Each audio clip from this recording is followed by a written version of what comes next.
donc nous nous retrouvons devant la caméra. Voilà. Et on voulait parler un peu du projet Ruine qui date de 2017.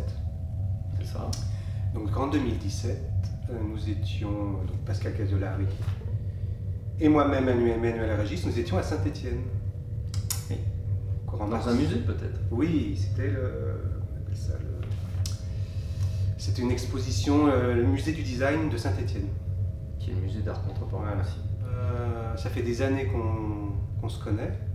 On a travaillé ensemble dans le jeu vidéo. Oui. Un infogramme. Voilà, tu étais responsable artistique. Sur les jeux consoles. Voilà, c'est ça.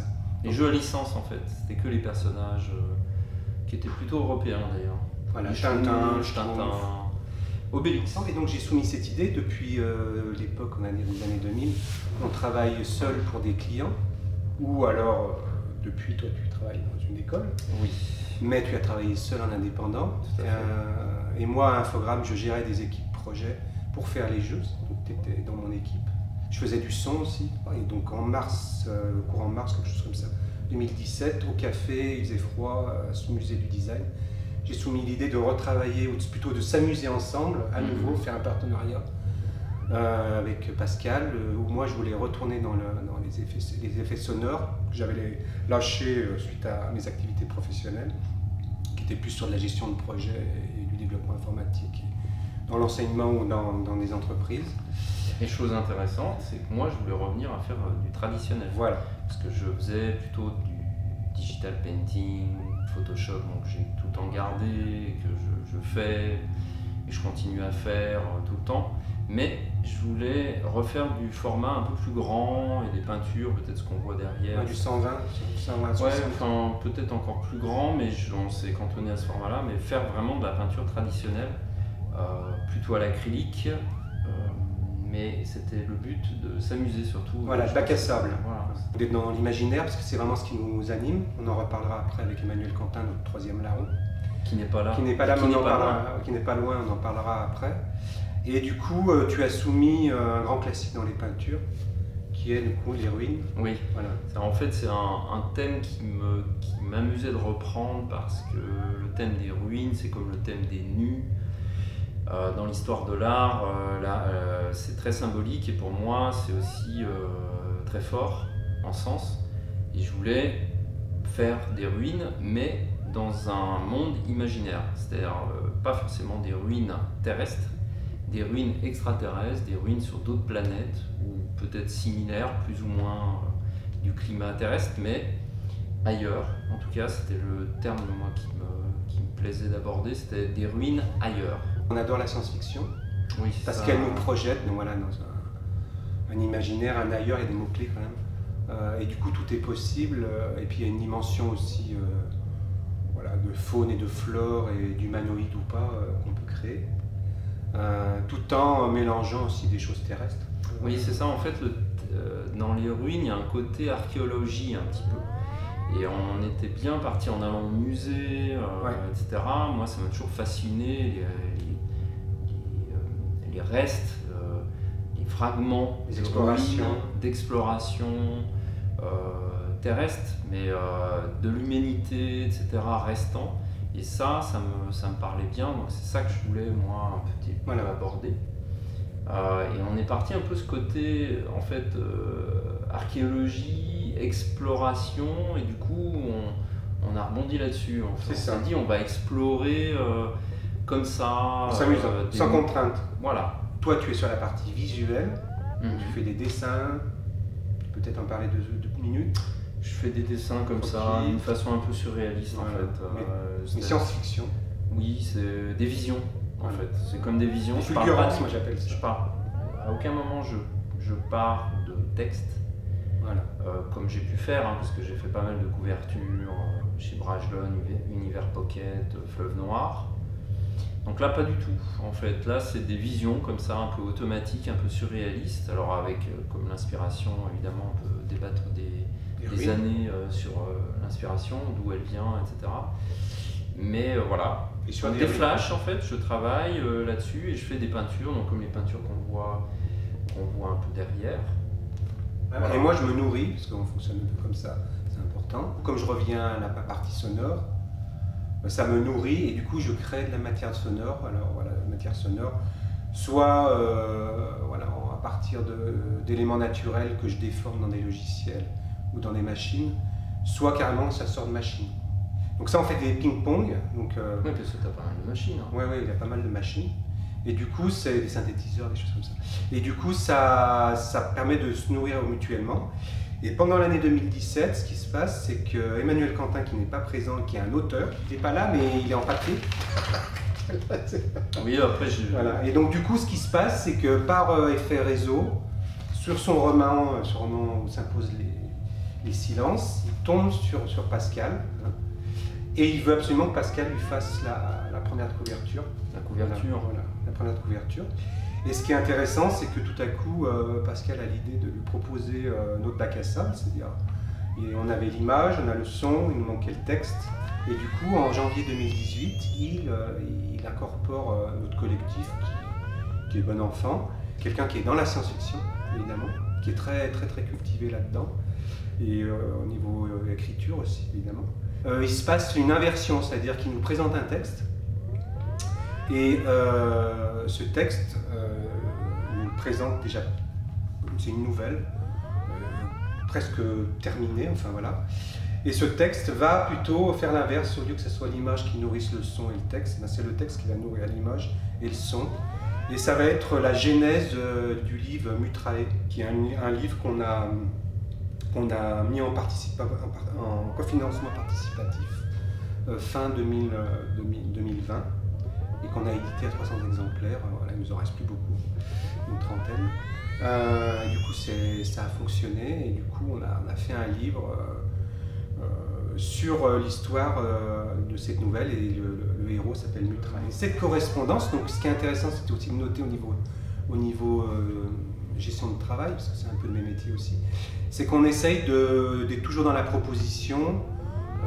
Si la personne en face, que ce soit l'image, du texte ou du son, dit oh non, ça va pas le faire, bon bah c'est pas grave, alors on peut forcer un peu, hein, c'est un peu mon problème, mais du ça coup, c'est ton côté gestion de projet. Voilà, c'est gestion de projet. Donc du coup, on peut un peu essayer on est dans la proposition et après, voilà, dans le respect des autres, pour essayer de nourrir l'autre. Mais si la personne dit oh, bah non, je le sens pas du tout, la personne ne va pas le faire. Voilà, donc on essaie de fonctionner comme ça fonctionne relativement bien. Sachant que pour revenir quand même au projet initial, donc on va revenir à janvier 2010, enfin début 2017, mars 2017, l'idée au fil du temps, parce qu'on a un carnet de bord aussi. Ce carnet de bord, c'était un journal voilà, qui était écrit, où on écrivait un peu tout ce qu'on faisait. Ce qui est intéressant, c'est que l'idée, quand on regarde le carnet de bord, c'est qu'après la promesse par rapport à vouloir s'amuser notre bac à sable, soit sur du visuel, soit sur du son, du texte, et surtout sur de la SF évidemment, et sans aucune contrainte, s'est transformé avec une idée d'exposition. Voilà. Donc aujourd'hui, le projet central qui draine aussi Mutrae, le livre, c'est le projet Ruines, puisque évidemment au début c'était un souhait de Pascal de travailler sur le thème des ruines. Et donc voilà, on a une idée de faire des expositions, et donc il y a environ une quinzaine d'œuvres, comme on voit derrière, qui existent. Ces œuvres correspondent à des mondes. Voilà, donc là vous avez une œuvre qui est plutôt avec deux tableaux. Donc c'est Curvire, la planète Curvire. Donc là c'est le dessus de la planète Curvire, et en dessous c'est le dessous de la planète Curvire. Oui, parce qu'il y a aussi des correspondances. Voilà, il y a des correspondances. C'est intéressant. Et donc là on a une correspondance. Donc là c'est une œuvre à deux tableaux, mais logiquement c'est un tableau par œuvre. Et donc l'idée de l'exposition, c'est qu'on va avoir un cube qui fait 2 mètres cubes. Je rebondis juste là. En fait, c'est qu'à un moment donné, tout notre travail qu'on effectue ensemble, à trois, on s'est posé, voilà, enfin un travail amusant en fait, on va dire, un travail amusant. On s'est dit, bah, à un moment donné, comment on va présenter ça aux gens? C'est-à-dire qu'à un moment donné, on aimerait bien présenter toutes nos démarches. Et c'est là, on s'est dit, bah, le meilleur outil pour pouvoir le faire, c'est une exposition dans un premier temps. Par contre, on ne voulait absolument pas que ça soit une exposition classique, On voulait rentrer dans l'exposition, rentrer dans le monde, dans une ambiance générale, dans le monde, avec plusieurs univers différents, comme une galaxie en fait, un petit peu, avec plusieurs planètes différentes. Donc là, on a réfléchi comment mettre un petit peu en scène, scénographier, comme on dit, l'exposition en fait, pour montrer ça. Donc là, oui, là on suit le fil et je te laisse continuer. Et donc ça, c'était été 2018, et donc du coup, on a passé des bons moments sur l'été pour réfléchir à une scénographie, et on est tombé sur le principe du cube, comme je disais. Donc chaque exposition présente des cubes, et chaque cube est logiquement un tableau, donc un monde. Là, on revient du festival du Fantastique de Béziers, où on les remercie de leur accueil qui était fantastique. Et bien du coup, on a présenté donc, le dessus de la planète Curvir, qui correspond à un cube. Et donc dans ce cube, on a un tableau, possibilité évidemment de lire un texte écrit de la main de l'explorateur qui a voyagé sur ce monde-là, et puis une ambiance sonore. Et donc on rentre dans ce cube à travers un sas. Alors là, pour le moment, c'est juste une porte, quoi. Et dedans, on se retrouve dans une scénographie qui permet d'être immergé. Donc c'est souvent là ce qui revient, hein. C'est-à-dire qu'il y a une immersion, les gens ressortent avec des étoiles dans les yeux, c'est notre but. Il y a un imaginaire. Et comme les textes d'Emmanuel Quentin sont très intéressants, parce qu'ils finissent toujours par un point, mais ce point est plutôt des points de suspension, c'est-à-dire que l'imaginaire continue à travailler. Donc du coup, voilà, chaque cube est logiquement un monde ou une partie d'un monde, sur Curvir, mais logiquement c'est une peinture, un monde. Et comme tu le disais, c'est comme un ensemble de galaxies. Actuellement, c'est en train de se mettre en place, cet univers. Mutrae était dans la 8e constellation, voilà, de ce monde, donc le fameux livre. Voilà. Et donc, jusqu'à maintenant, on a exposé un cube à chaque fois, mais on projette d'être sur une autre type d'exposition. On aura plusieurs cubes, et donc il y aura des interactions avec ces cubes et donc avec ces mondes. Voilà, il y aura peut-être aussi une sorte de cabinet de curiosité à l'entrée de ces cubes, où on va découvrir plein d'objets. Les objets, donc là c'est des objets, des ruines. En fait, c'est des fragments. Des fragments, donc là il y a des animaux que l'explorateur a retrouvés. A ramené en fait, qui est présent sur la planète dédiée du cube. Voilà. Et pareil, l'explorateur, alors on ne sait pas encore qu'il est. Nous on a une vue des choses, mais on ne sait pas encore trop. Enfin, vous ne savez pas encore qui trop est cet explorateur, mais là par exemple sur la planète Curvir au-dessus, dans le cube qui était dédié, on retrouve le carnet de voyage avec la nouvelle, parce que comme on l'a dit à chaque fois, dans ce cube il y a de l'image, du texte et du son, et donc le texte c'est une nouvelle qui explique, qui met en place la situation du tableau et du son. Et là, l'explorateur évidemment était sur cette planète, et on a retrouvé des dessins qu'il a fait. Voilà, l'héroïne qui s'appelle Sonja, qui était sur cette planète, on la voit toute petite là. Forcément, c'est un texte qui n'est pas très long, c'est plutôt format nouvelle. C'est une nouvelle, oui, c'est pas. Parce que dans l'exposition, il faut quand même se poser pour lire le texte. Donc il y a toute une démarche à faire, parce qu'on sait que dans les expositions, dès qu'il y a des pavés de texte à lire, c'est pas évident. Donc là, le cube nous permet de rentrer et de s'isoler, de pouvoir s'asseoir, lire le texte, écouter le son, regarder les images, voir les fragments retrouvés sur les sites, et de s'isoler, puis ensuite de sortir du sas, d'aller voir un autre cube, une autre planète, parce qu'il y a quand même ce registre où il faut lire l'histoire pour s'immerger. Donc c'est pas une exposition traditionnelle, et du coup, voilà. Voilà, c'est une exposition scénographique.